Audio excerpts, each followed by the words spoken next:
خود اس سے ثابت ہے کہ ایک زمانہ ایسا آئے گا کہ دنیا بھر کی قومیں مسلمانوں پر ایسا ٹوٹ پڑیں گی کہ جیسا کہ بھوکے دسترخوان پر ٹوٹ پڑتے ہیں۔ مسلمانوں کو معلوم ہونا چاہیے کہ تباہی اچانک نہیں آتی بلکہ اس کے لیے حالات بنائے جاتے ہیں۔ آج ایسے ہی حالات بنائے جا رہے ہیں۔ دجال یہودیوں کے گھر پیدا ہوگا تو کیا مودی اسرائیل کی تائید کرتے ہوئے دجال کے استقبال کی تیاری میں مشغول ہے؟ کانگریس میں تمام برائیوں کے باوجود کچھ نہ کچھ حق کی آواز بلند کرتی رہی ہے۔ اس لیے کانگریس کے ابتدائی دور میں اسرائیل کو تسلیم نہیں کیا گیا تھا، بلکہ ہندوستانی پاسپورٹ پر درج ہوتا کہ اسرائیل کو چھوڑ کر دنیا میں کسی بھی مقام کا سفر کیا جا سکتا ہے۔ یعنی کانگریسیوں کا تھوڑا بہت ضمیر زندہ تھا، لیکن موجودہ حکمران تو اسرائیل سے ترجیحی بنیادوں پر دوستی کر چکے ہیں اور اسرائیل کے ہر ظلم و ستم کو جائز قرار دیتے ہیں۔ ایسا معلوم ہوتا ہے کہ مودی دجال کے استقبال کی تیاری میں مصروف ہے۔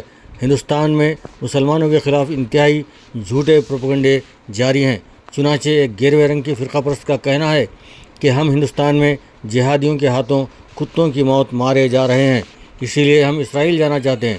اس سلسلے میں اس نے اسرائیلی ایمبیسی پہنچنے کی کوشش کی تو پولیس نے وہاں پہنچنے نہیں دیا، جس پر اس نے میڈیا سے بات کرتے ہوئے کہا کہ ہندوستان کی کوئی حکومت بھی ہمیں جہادیوں سے نہیں بچا رہی ہے، اس لیے ہم چاہتے ہیں کہ ہم اسرائیل پہنچ کر اسرائیل کے ساتھ مل کر عرب جہادیوں کے ساتھ جنگ کریں۔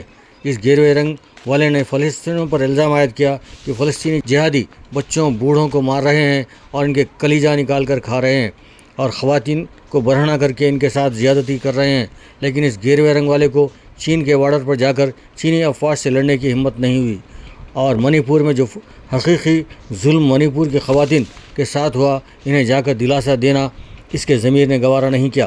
حکومت کو چاہیے کہ اس طرح کے جھوٹے پروپیگنڈے کی تحقیقات کروائے اور اگر سچ ثابت ہوا تو مجرموں کو سزا دی جائے اور اگر غلط ثابت ہوا تو اس گیروے رنگ والے کو سزا دی جائے، کیونکہ اس نے اب جھوٹ کے ذریعے ہندو اور مسلمانوں میں لڑانے کی کوشش کی ہے، لیکن حکومت ایسا نہیں کرے گی کیونکہ ایسے لوگوں کو حکومت کی آشیرواد حاصل ہوتی ہے۔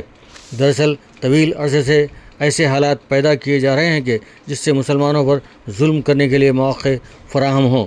ایسے واقعات اچانک نہیں ہوتے، اسی لیے ایک طویل عرصے سے مسلمانوں کے خلاف حالات تیار کیے جا رہے ہیں۔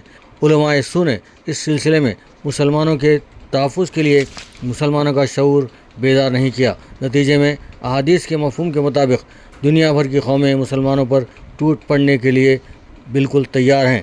مسلمان فراڈی علماء پر بھروسہ نہ کریں بلکہ اپنے میں سے کسی کو آگے بڑھائیں۔ اس کے علاوہ ہندوستان کے غیر فرقہ پرست لوگوں سے مسلسل رابطے میں رہیں اور ان پر واضح کریں کہ مسلمانوں پر ظلم و ستم کی جو تیاری ہو رہی ہے اس کے خلاف مسلمانوں کے موقف کی تائید کریں۔